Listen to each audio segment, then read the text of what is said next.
야곱이 드디어 라헬을 만나게 되었고, 이제 라헬을 통해서 이제 아버지, 외삼촌인 라반의 집에 가게 되었습니다. 사실 이렇게 야곱이 라반의 집에까지 가게 된 이 과정에서, 그러니까 하나님의 돌보심, 하나님의 인도하심이 있겠죠. 그 창세기 28장 2절에 보면 이제 어머니 리브가가 야곱을 이제 떠내 보내면서, 야곱 에서를 피해서 이제 야곱을 떠내 보내면서, 너는 외삼촌 이제 밧단 아람에 가라. 그곳에 가서 외삼촌을 만나고 외삼촌의 딸들과 딸들 중에서 택해서 결혼을 해라, 이렇게 이야기했습니다. 이 말씀이 드디어 오늘 이제 이루어지게 되는 이제 사건이 오늘 소개되고 있는 거죠. 그러니까 하나님은 우리의 삶에, 어제도 말씀드린 것처럼 우리의 모든 삶의 그 길을 다 되짚어 보면, 되돌아보면, 그때는 잘 모르죠. 때로는 확실히 알 때도 있지만 대부분 다 이제 그때는 잘 모르는데, 지나고 나면 하나님이 이렇게 인도하셨구나, 내 걸음을 하나님이 인도하셨구나라고 고백할 수밖에 없는 것이죠. 오늘 말씀 10절에 14절 보면 이제 야곱은 라헬과 외삼촌을 만나고 그의 집에 거하게 되는 말씀이 오늘 10절부터 14절의 말씀입니다. 우리 같이 한번 읽어볼까요?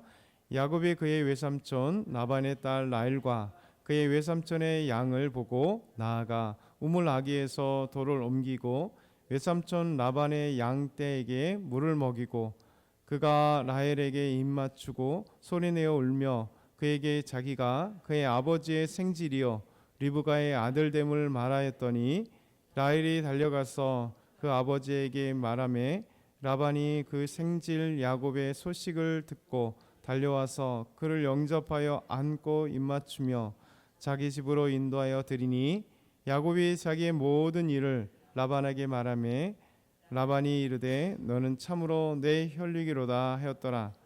야곱이 한 달을 그와 함께 거주하더니. 아멘. 야곱이 라헬을 보았습니다. 그리고 라헬이 외삼촌의 양떼를 데리고 오는 것을 보았어요. 그 바로 앞절에는 이제 목자와 약간 다투는 것을 보았죠. 의견 충돌이 있던 것을 보았죠. 이제 야곱이 이 우물에 도착했을 때 양의 세 떼, 양 가축대가 한 떼, 두 떼, 세 떼가 이제 쭉 누워 있는 모습을 보았습니다. 그런데 이 목자들에게 라헬이 오는 모습을 보면서 얘기하잖아요. 이 우물 뚜껑을, 우물 돌을 치워서 이 양들에게 먹이고 빨리 풀을 먹이면 어떻겠냐, 그렇게 얘기했더니 양들은 이야기합니다. 아니다, 우리가 양들이 더 와야 우리가 이 우물 뚜껑을 열고 물을 먹일 수 있다.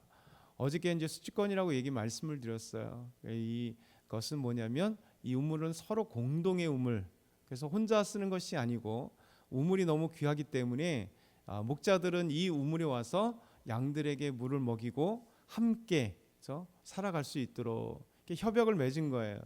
근데 야곱은 이방인이고 동시에 이 협약에 들지 않았기 때문에 이 목자들은 야곱의 이야기를 반대한 거죠. 우린 그럴 수 없다.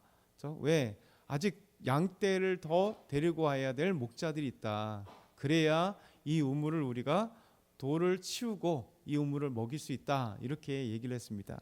근데 오늘 말씀 이제 10절에 그 바로 뒤에 보면 우리가 이 말씀 목자 말이 끝나고 나서 바로 뒤에 이제 9절에 라헬이 양떼를 데리고 오는 모습을 보면서 오늘 읽을 10절에 보면 야곱이 참 용감해요. 목자들이 분명히 노라고 했잖아요. 그런데 자기가 이 우물의 주인도 아닌데 이 아구에서 돌을 옮겨가지고 라헬에게 물을 먹이는, 라헬의 그 양들에게 물을 먹이는 일이 오늘 말씀의 시작이 됩니다. 결국 왜 그렇겠어요? 어떻게 보면 이제 야곱이 첫눈에 반했겠죠. 와우, 라헬을 보면서, 양떼를 보면서. 그 더더군다나 사실은 이 오고 있는 사람이 누구라고 이미 목자들에게 들었습니까? 외삼촌 라반의 딸이라고 하는 것을 들었기 때문에 너무나 얼마나 반갑겠어요. 사촌간. 사실은 정확하게 하면 복잡한 이제 친척 관계, 이제 관계가 되지만 어찌됐든 간에 왜 사촌 관계가 되는 거잖아요. 그런데 이 외사촌이 태어나면서 처음으로 라헬을 보았잖아요. 왜냐하면 한 번도 이제 라반을 본 적이 없어요. 외삼촌을. 리브가가 시집 오고 나서, 이삭에게 시집 오고 나서 오랜 시간 동안 사실 라반은 여동생을 보지 못했습니다. 지금 시간이 되게 오랜 시간이잖아요. 저 엄청난 오랜 시간입니다. 왜냐하면 리브가가 장성했고, 리브가가 시집을 떠났고, 그리고 리브가는 20년 동안 이삭과 함께 불임이었고 아기가 없었고, 20년 후에 에서와 야곱이 태어났고, 그리고 에서와 야곱이 쌍둥이가 장성했으니까요. 그렇죠?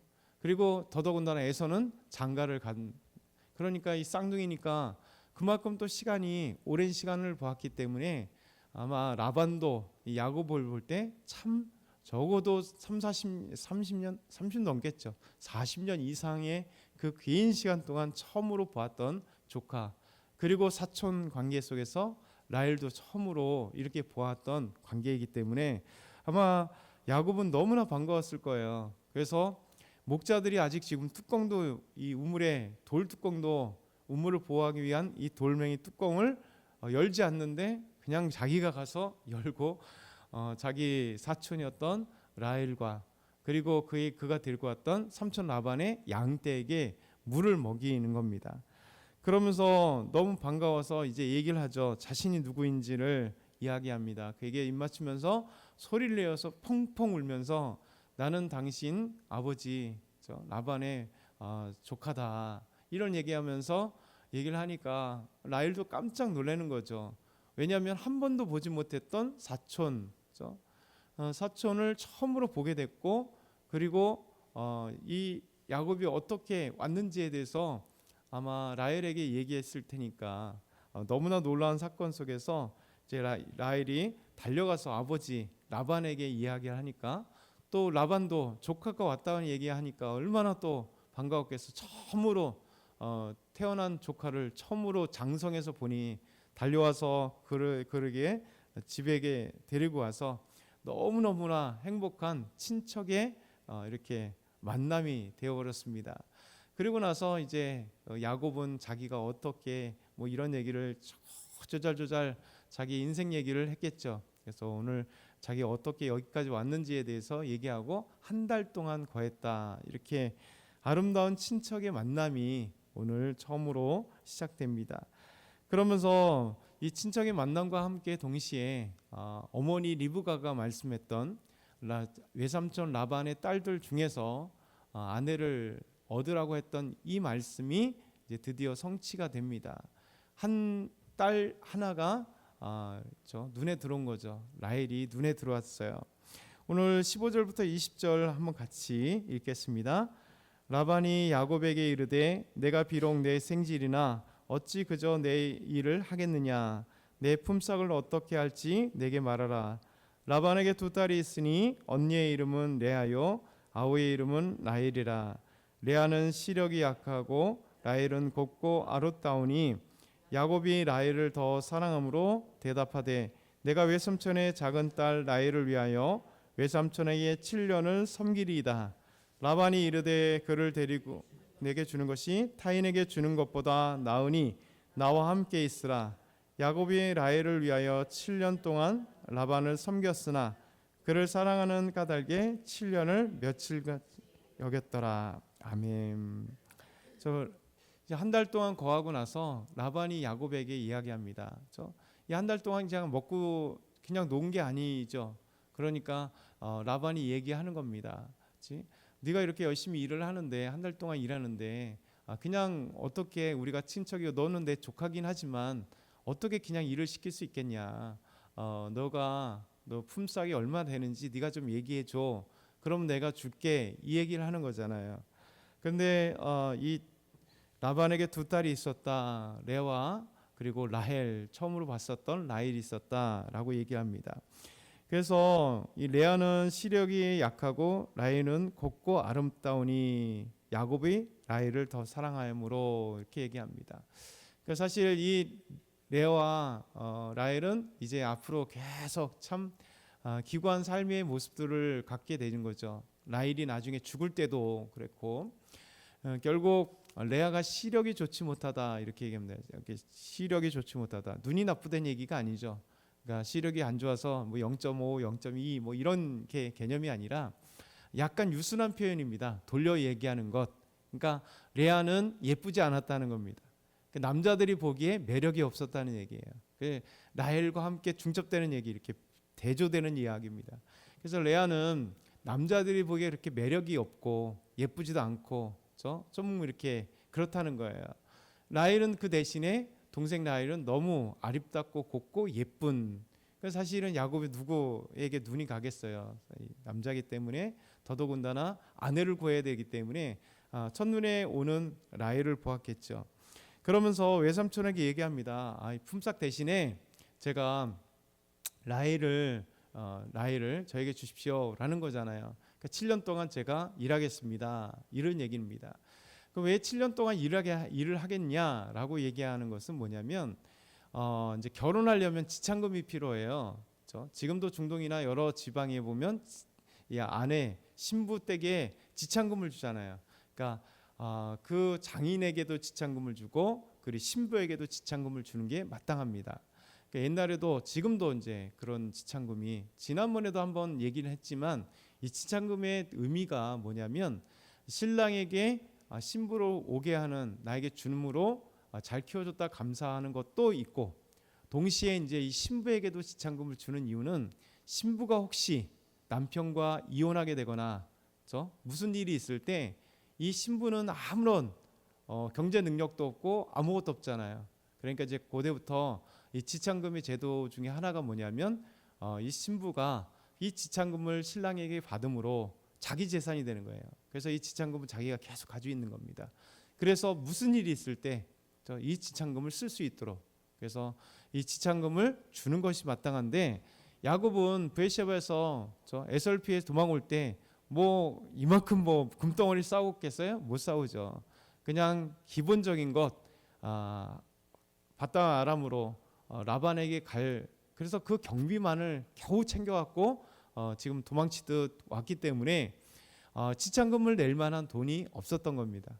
그래서 야곱은 생각하기를 그냥 품삯으로 내가 아버지 외삼촌의 일을 하는 것보다 제가 라헬을 저에게 주시면 7년 동안 제가 일을 하겠습니다. 그 일한 품삯이 지참금이 될 것입니다. 이렇게 얘기하는 거예요.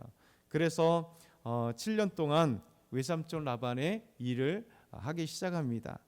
그 이유는 하나죠. 라헬을 저에게 주십시오. 제가 라헬과 결혼하겠습니다.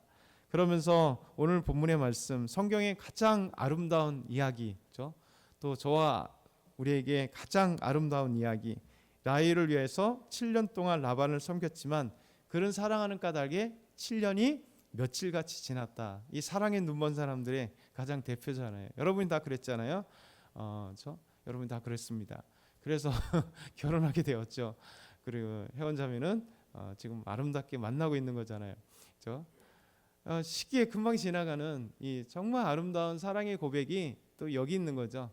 그래서 라헬 사랑하기 때문에 7년 동안 외삼촌의 일을 해도 그냥 며칠같이 후딱 지나가는 너무 꿈 같은 시간이 지나가는 아름다움이 여기 있다 이렇게 얘기하고 있습니다. 이 말씀이 사실 오늘 말씀으로 묵 삼으면서 이게 우리가 우리 가족을 사랑하는 마음, 남편을 아내를 사랑하는 마음이 이랬으면 좋겠다. 참 잘 안 되지만 이랬으면 좋겠다. 사랑을 잃어버리는 우리가 진짜 7년을 며칠같이 지나가는 아름다운 사랑을 한 것처럼 우리의 사랑을 했으면 좋겠다. 더 나아가서 우리 가족들을 이렇게 사랑하는 자녀들을 이렇게 사랑하면 좋겠고 우리 모든 성도들을 이렇게 사랑하면 좋겠고 제일 중요한 건 우리 예수님을 우리 하나님을 너무나 사랑하기 때문에 하나님을 위해서 우리가 섬겨도 그 섬기는 일이 힘들지 않고 하나님이 맡겨주신 일들 때로는 힘들죠. 그런데 그 힘든 것들이 기쁨으로 여길 때 이제 사랑하기 때문에 싹 지나가는 그런 것들이 필요합니다. 그래서 오늘 말씀을 읽으면 우리에게 묵상하고 그 다음에 우리 적용해야 될 일들이 있죠. 하나님은 반드시 어제도 말씀드린 순적하게 이루게 하신다. 만나게 하신다. 반드시 하나님은 하나님이 계획하신 걸 이루신다. 그리고 그 순적하게 만난 사람 저 사랑이라고 하는 것은 우리의 시간조차도 저 무의미하게 만든다는 거죠. 그래서 우리가 하나님을 어떻게 하면 사랑할 것인가, 예수님을 어떻게 하면 사랑할 것인가, 그리고 온 가족들을 또 우리 성도들을 또 사람들을 어떻게 사랑할 것인가, 이 야곱처럼 라헬을 사랑했던 이 사랑처럼 우리가 정말 사랑의 마음에 하나님의 사랑을 우리에게 주시면 그 하나님의 사랑으로 너한껏 주님을 사랑하고 또 이웃을 사랑하고 가족을 사랑하고 성도들을 사랑하는 이 사랑이 오늘도 우리 안에 가득했으면 좋겠습니다.